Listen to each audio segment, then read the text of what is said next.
We want to say to you that you do not have to take some aspect of your life that is not going well. Like, let's say you have an illness, and it's hard not to think about it because it has been diagnosed, it has been given a label, and there are physical symptoms in your body that bring you discomfort. And so not thinking about it is not the easiest thing. Thinking about it is easier. So Abraham says, but don't think about that. Instead, think about something else. And you say, well, it isn't easy to think about wellness when I'm ill. And we say to you, then don't try to think about wellness, think of something else. Why would we encourage that? Because when you think of the subject of your physical bodily conditions, when you're living something unwanted, that's the most dominant thought within that. And so when you bring up the subject of health, whatever is the dominant thought is activated, and then you don't have access to any other thoughts around that. You get a sense of what we are talking about? We want you to focus for just a little bit here on some key words, activated and dominant, because you have endless thought potential. Sometimes you feel like you are stuffed full of beliefs, and we say every thought that has ever been thought still exists. And you do have vibrational access to every thought that's ever been thought. But the likelihood of you thinking every thought that's ever been thought is not great, because you are not a vibrational match to every thought that's ever been thought. You are, in fact, not even a vibrational match to every thought that you've ever thought, or every experience that you've ever experienced. So let's say when you were quite young, you had a sort of unsettling experience that really got your attention and for a while seemed to dominate your thoughts. And for a while, because law of attraction is responding to your thoughts, you had quite a few experiences like that. But then, as time went on, you changed where you were living, or that mean bully friend moved away, or something happened in your experience and something else got more of your attention, and something else became a more dominant thought. So even though you lived that experience, and even though the potential for activating it is still within you, it doesn't get activated all that often. And then one day, you're just starting a new job and you meet someone, and wouldn't you know, for whatever reason, unbeknownst to you, those old feelings are starting to come up again, because something in this new relationship is reactivating a vibration that you hadn't thought about. So, what do you do about it? Do you let the fact that it is activated then begin to control your experience? Or do you use your guidance system to say, I'm feeling uncomfortable about something that's happening here. I think I will deliberately go to my pool of good feeling thoughts that I've been practicing and focus in some areas where I know I can control how I feel until this all blows over. Most of our physical friends are not aware that a variety of thoughts are being activated. Most of you only know what your reaction is. So, if you have a friend or acquaintance who, for whatever reason, is stimulating within you uncomfortable emotions a good deal of the time, or even infrequently, most of you would say, I need to separate myself from that person, or that person needs to be different than they are. And what we are saying is, we agree with you. Somebody should do something about that. But we would like you to know that you are the only person who can. Because when you say, I'm not feeling very good since I've been playing with you, you need to be different than you are so that I can feel better. If you give in to that even a little bit, you give up your power. Because you're saying, somebody else has the power to make me feel. Somebody else has the power of my point of attraction. And then it's no wonder you're mad at them. Because you want to feel good and don't, and it's their fault and they won't change.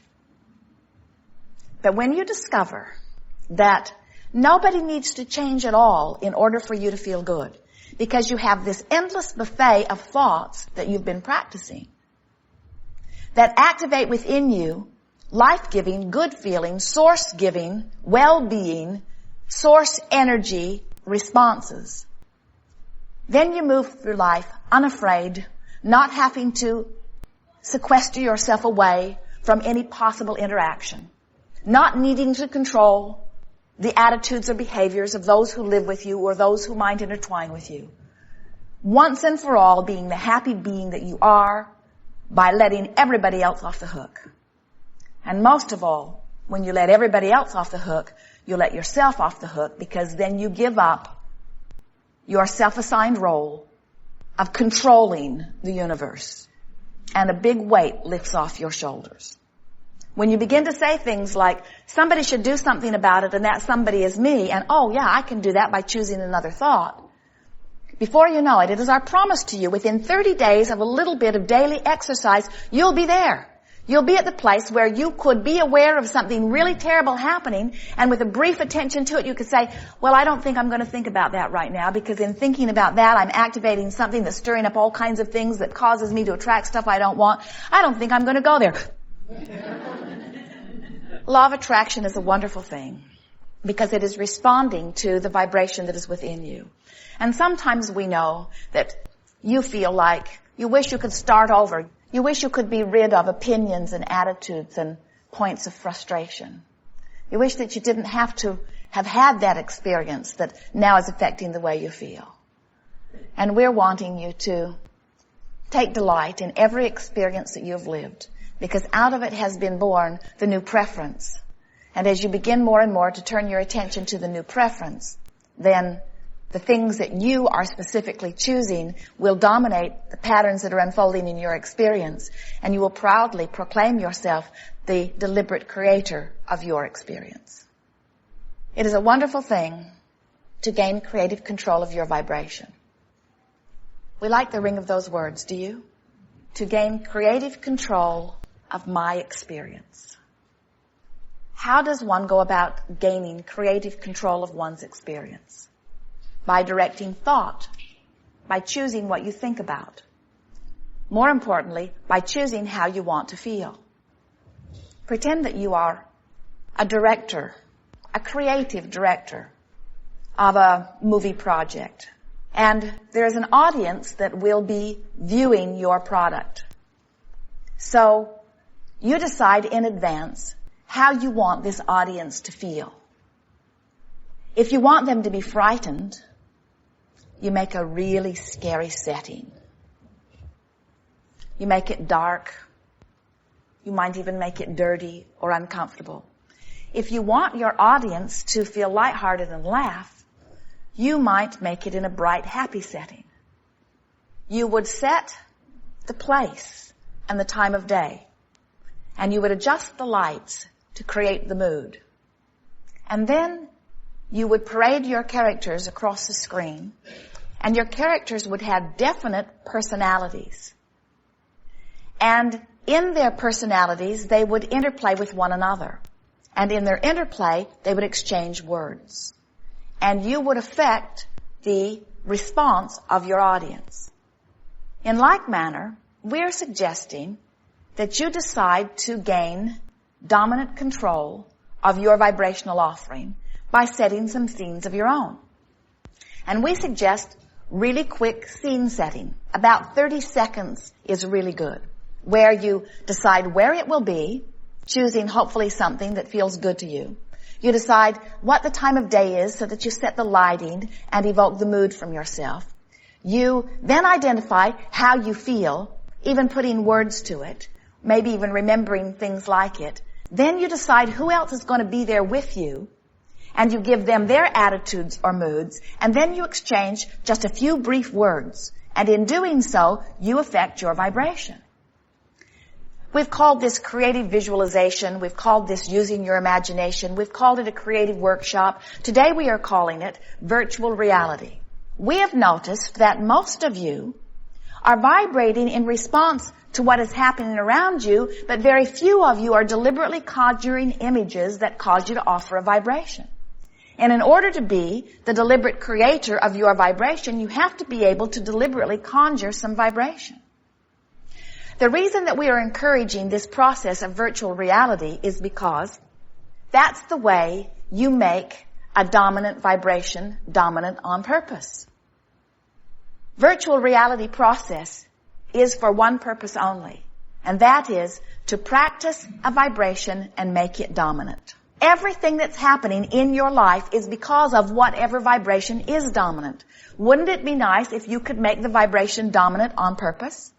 Wouldn't it be nice that instead of vibrating as you learned to vibrate from your mother when you were 4, and without knowing it, you've just continued to practice that so it still dominates your vibration today? So something that you picked up a long, long time ago that doesn't have anything to do with who you now are or what you now want is still controlling the way people respond to you and controlling things that come to you and controlling the way your body works and looks?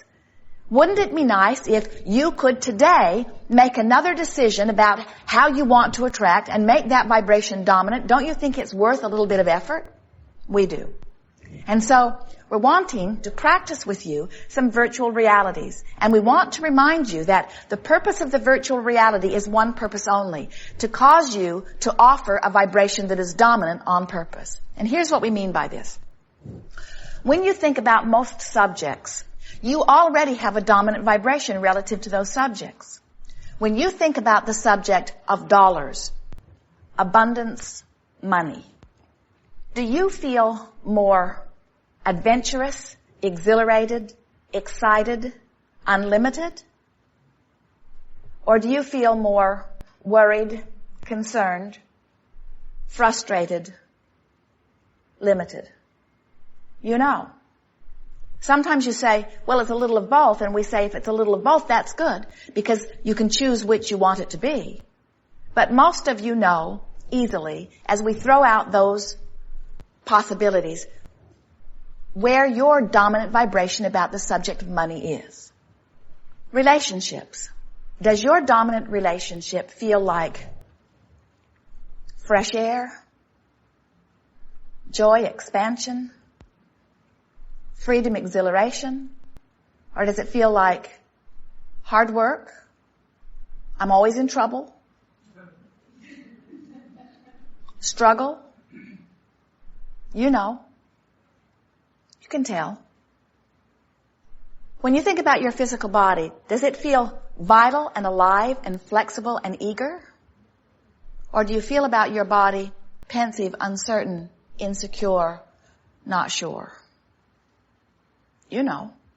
When you think about your physical appearance or weight, do you feel frisky and hearty and adorable and perfect? Or do you feel inadequate, flawed, needy, broken? Now, we've offered extremes here, we know. But the reason we are offering them is because we can feel hot buttons being pushed all over this room as we cause you to focus upon an aspect of your life and offer some scenarios. Your light boards are lighting up all over the place. You can practice virtual reality and cause different activations within you. In other words, we throw out a game like this, like feeling where you are relative to these aspects. And you can feel, but even more importantly, you see the manifestation of it. In other words, are you bickering all the time, or are you cooing all the time? Are you romping and feeling good, or are you feeling guilty when you eat?